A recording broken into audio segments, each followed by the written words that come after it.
केरल देश में एक मेधावी नामक राजा राज्य करते थे। शत्रुओं ने उनके देश पर चढ़ाई की। युद्ध में महाराज मारे गए। पति की मृत्यु के दुख में रानी भी उनके साथ सती हो गईं। राजा का इकलौता पुत्र चंद्रहास अभी 5-6 साल का ही था। दाई ने चुपके से उन्हें नगर से निकाला और कुंतलपुर ले गई। वह स्वामी भक्ता दाई मेहनत मजदूरी करके राजकुमार का पालन पोषण करने लगी। चंद्रहास बड़े ही सुंदर थे और बहुत सरल तथा विनयी थे। गांव के सभी स्त्री पुरुष ऐसे भोले सुंदर बालक से स्नेह करते थे। कहते हैं जो अनाथ हो जाता है, जिसका कोई नहीं होता, उसके स्वयं भगवान होते हैं। उन्हीं की कृपा से एक दिन नारद जी घूमते हुए कुंतलपुर पहुंचे। बालक को एक शालग्राम की मूर्ति देकर नाम मंत्र बता गए। नन्हा बालक देवर्षि की कृपा से हरिभक्त हो गया। अब जिस समय वह अपने आप को भूलकर अपने कोमल कंठ से प्रभु गान करते हुए नृत्य करता, देखने वाले मुग्ध हो उठते। कुंतलपुर के राजा परम भगवद भक्त एवं संसार के विषय से पूरे विरक्त थे। विरक्त यानी भोग विलास से दूर रहने वाला। उनका कोई पुत्र नहीं था, केवल चंपक मालिनी नाम की एक कन्या थी। महर्षि गालव को राजा ने अपना गुरु बनाया था और गुरु के उपदेशानुसार वे भगवान के भजन में ही लगे रहते थे। राज्य का पूरा प्रबंध मंत्री धृष्ट बुद्धि करता था। मंत्री की अलग से भी बहुत बड़ी संपत्ति थी। राजा तो भगवत भक्ति में रहते थे, तो एक प्रकार से कुंतलपुर के शासक मंत्री धृष्ट बुद्धि ही थे। उनका मदन नाम का योग्य पुत्र था, जो उनकी राज कार्य में सहायता करता था। मंत्री धृष्ट बुद्धि की विषया नाम की एक अति सुंदर कन्या भी थी। मंत्री की रुचि केवल राज कार्य और धन एकत्र करने में ही थी, किंतु उनका पुत्र मदन भगवान भक्त था। वह साधु संतों की सेवा करता था। इसीलिए मंत्री के महल में जहाँ विलास तथा राग रंग चलता था, वहीं कभी कभी संत भी एकत्र हो जाते थे। भगवान की पावन कथा भी होती थी। इन कार्यों में रुचि न होने पर भी मंत्री धृष्ट बुद्धि अपने पुत्र के कारण कुछ न बोलते। एक दिन मंत्री के महल में ऋषिगण बैठे थे। भगवान की कथा हो रही थी। उसी समय सड़क पर भवन के सामने से भगवान नाम कीर्तन करते हुए चंद्रहास बालकों की मंडली के साथ निकले। बच्चों की अत्यंत मधुर कीर्तन ध्वनि सुनकर ऋषियों के कहने से मदन ने सबको वहीं बुला लिया। चंद्रहास के साथ बालक नाचने गाने लगे। मंत्री धृष्ट बुद्धि भी इसी समय वहां आ गए। मुनियों ने तेजस्वी बालक चंद्रहास को तन्मय होकर कीर्तन करते देखा तो वे मुग्ध हो गए। कीर्तन समाप्त होने पर स्नेहपूर्वक समीप बुलाकर ऋषियों ने उन्हें बैठा लिया और उनके शरीर के लक्षणों को देखने लगे। ऋषियों ने चंद्रहास के शारीरिक लक्षण देखकर धृष्ट बुद्धि से कहा, मंत्रिवर, तुम इस बालक का प्रेम पूर्वक पालन करो, इसे अपने घर रखो। यही तुम्हारी संपूर्ण संपत्ति का स्वामी तथा इस देश का नरेश होगा। एक अज्ञात कुलशील राह का भिखारी बालक मेरी संपत्ति का स्वामी होगा। यह बात धृष्ट बुद्धि के हृदय में तीर सी लगी। वे तो अपने लड़के को राजा बनाने का स्वप्न देख रहे थे। अब एक भिक्षुक सा लड़का उनकी सारी इच्छाओं को नष्ट कर दे, यह उन्हें सहन नहीं हो रहा था। उन्होंने किसी से कुछ कहा नहीं, पर सब लड़कों को मिठाई देने के बहाने घर के भीतर ले गया। मिठाई देकर दूसरे लड़कों को तो उन्होंने विदा कर दिया, केवल चंद्रहास को रोक लिया।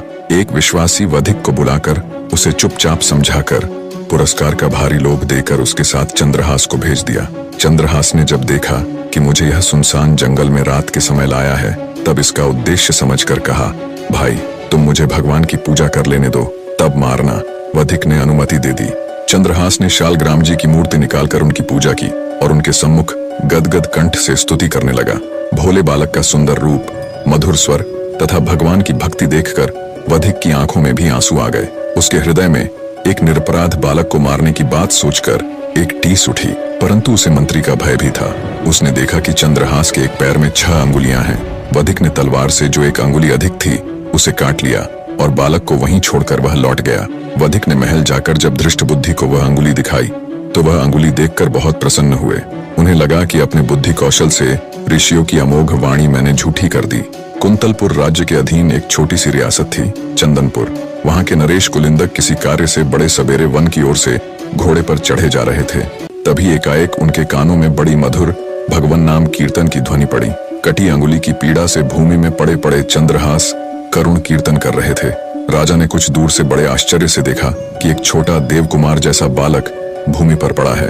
उसके चारों ओर अद्भुत प्रकाश फैला है। राजा की कोई संतान नहीं थी। उन्होंने सोचा कि भगवान ने मेरे लिए ही यह वैष्णव देवकुमार भेजा है। घोड़े से उतरकर बड़े स्नेह से चंद्रहास को उन्होंने गोद में उठाया। उनके शरीर की धूल पोंछी और उन्हें अपने राजभवन में ले आए। चंद्रहास अब चंदनपुर के युवराज हो गए। यज्ञोपवीत संस्कार होने के पश्चात गुरु के यहाँ रहकर उन्होंने वेद, वेदांग तथा शास्त्रों का अध्ययन किया। राजकुमार ने अस्त्र शस्त्र चलाना तथा नीति शास्त्र आदि सीखा। अपने सद्गुणों से वे राज परिवार के लिए प्राणों के समान प्रिय हो गए। समय बीतने के साथ राजकुमार चंद्रहास अब एक हट्टा कट्टा सुंदर नौजवान बन चुका था। राजा कुलिंदक ने अब उन्हीं पर राज्य का भार छोड़ दिया। राजकुमार चंद्रहास के प्रबंध से छोटी सी रियासत हरिगुणगान से पूर्ण हो गई। राज्य में अब कोई दुखी नहीं था। चंदनपुर रियासत की ओर से कुंतलपुर को 10,000 स्वर्ण मुद्राएं कर यानी टैक्स के रूप में प्रतिवर्ष दी जाती थीं। अब की बार चंद्रहास ने उन मुद्राओं के साथ और भी बहुत से धन रत्नादि उपहार भी भेजे। दृष्टबुद्धि ने जब चंदनपुर राज्य के ऐश्वर्य एवं वहां के युवराज के सुप्रबंध की बहुत प्रशंसा सुनी, तब वो स्वयं वहां की व्यवस्था देखने चंदनपुर गए। राजा कुलिंदक तथा राजकुमार ने उनका खुले हृदय से स्वागत किया। यहाँ आकर जब दृष्टबुद्धि ने चंद्रहास को देखा तो वो उसके तेज से ही पहचान गया कि ये तो वही बालक है, ये बच कैसे गया। उनका हृदय व्याकुल हो गया। एक बार फिर मंत्री धृष्टबुद्धि ने राजकुमार को मारने का षड्यंत्र रचा और एक पत्र देकर कहा, युवराज, बहुत ही आवश्यक काम है और दूसरे किसी पर मेरा विश्वास नहीं। तुम स्वयं यह पत्र लेकर कुंतलपुर जाओ और ध्यान रहे मार्ग में पत्र खुलने न पाए, कोई भी इस बात को न जाने। इसे सीधे मदन को ही देना। चंद्रहास घोड़े पर चढ़कर अकेले ही पत्र लेकर कुंतलपुर को चल पड़े। दिन के तीसरे पहर वे कुंतलपुर के पास वहां के राजा के बगीचे में पहुंचे।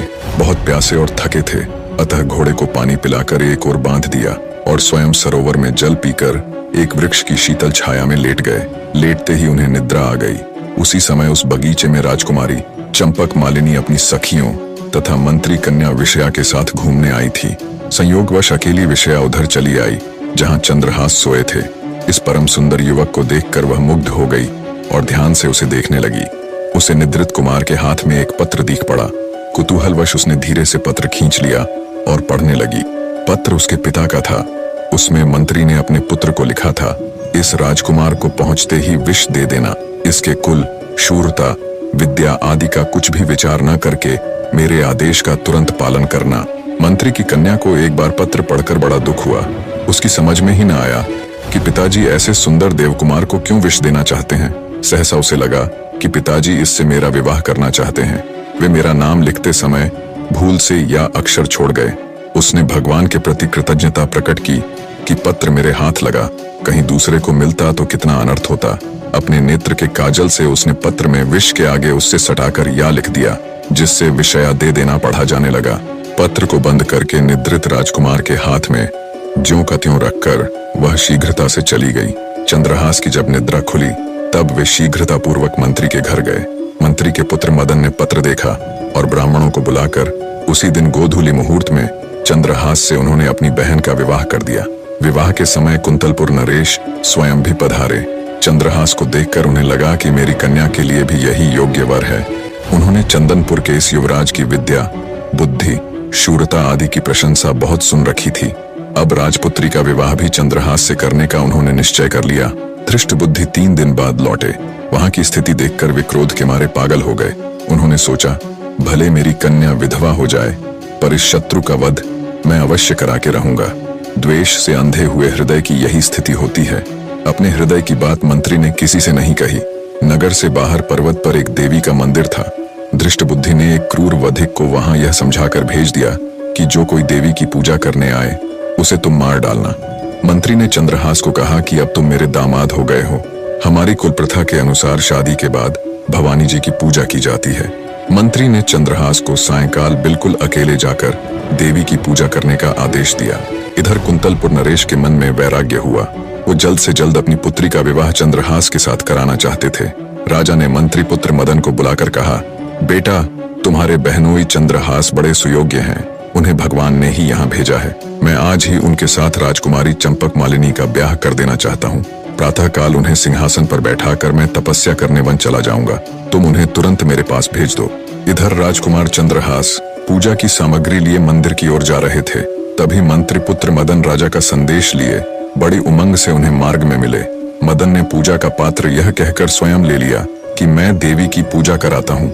आपको महाराज ने तुरंत बुलाया है। और चंद्रहास को उसने राजभवन भेज दिया। जिस मुहूर्त में धृष्टबुद्धि ने चंद्रहास के वध की व्यवस्था की थी, उसी मुहूर्त में राजभवन में चंद्रहास का राजकुमारी के साथ विवाह हो रहा था। मंत्रीपुत्र मदन जब पूजा का थाल लेकर देवी के मंदिर में पहुंचा, वधिक ने उसी समय उसका सिर काट डाला। धृष्ट बुद्धि को जब पता लगा कि चंद्रहास तो राजकुमारी से विवाह करके राजा हो गए, उनका राज्याभिषेक हो गया और मारा गया, मेरा पुत्र मदन, तब व्याकुल होकर वे देवी के मंदिर में दौड़े गए। पुत्र का शरीर देखते ही शोक के कारण उन्होंने तलवार निकालकर अपना सिर भी काट लिया। संयोगवश धृष्ट बुद्धि को उन्मत्त की भांति दौड़ते समय राजकुमार चंद्रहास ने देख लिया था। वे भी तुरंत अपना घोड़ा ले उसी दिशा में चल दिए जिधर कुछ समय पहले ही उसका ससुर मंत्री धृष्ट बुद्धि गया था। वे तनिक देर में ही मंदिर में आ गए। सारा माजरा समझ अपने लिए दो प्राणियों की मृत्यु देखकर चंद्रहास को बड़ा क्लेश हुआ। उन्होंने निश्चय करके अपने बलिदान के लिए तलवार खींची। उसी समय मां भवानी साक्षात प्रकट हो गईं। उन्होंने कहा, बेटा, यह धृष्ट बुद्धि बड़ा दुष्ट था और सदा तुझे मारने के प्रयत्न में लगा रहता था। इसका पुत्र मदन सज्जन और भगवत भक्त था, किंतु उसने तेरे विवाह के समय तुझे अपना शरीर दे डालने का संकल्प किया था, अतः वह भी इस प्रकार उड़न हुआ। अब तू वरदान मांग। चंद्रहास ने हाथ जोड़कर कहा, माता, आप प्रसन्न हैं तो ऐसा वर दें जिससे श्री हरि में मेरी अविचल भक्ति जन्म जन्मांतर तक बनी रहे और इस धृष्ट बुद्धि के अपराध को आप क्षमा कर दें। मेरे लिए मरने वाले इन दोनों को आप जीवित कर दें। देवी तथास्तु कहकर अंतर्ध्यान हो गई। धृष्ट बुद्धि और मदन तुरंत उठ खड़े हुए। सारे वृतांत का पता चलने पर मंत्री धृष्ट बुद्धि राजकुमार चंद्रहास के पैरों में गिरकर माफी मांगने लगा। राजकुमार चंद्रहास ने उन्हें उठाया और अपने हृदय से लगा लिया। मंत्री अब पूरी तरह बदलकर भगवान के परम भक्त हो गए। मदन तो भक्त था ही, उसने चंद्रहास का बड़ा आदर किया। सब मिलकर सानंद घर लौट आए। निष्कर्ष, माफी, दया और भक्ति जीवन के असली मूल्य हैं जो इंसान को उसकी आंतरिक शक्तियों से जोड़ते हैं और उसे उन्नति की ओर ले जाते हैं। वीडियो पसंद आई हो तो लाइक जरूर करना। आप भी अगर मेरी तरह वीडियो बनाना सीखना चाहते हैं, ट्रू वर्ड्स चैनल को ज्वाइन करके ट्रू वर्ड्स परिवार का हिस्सा बने। धन्यवाद।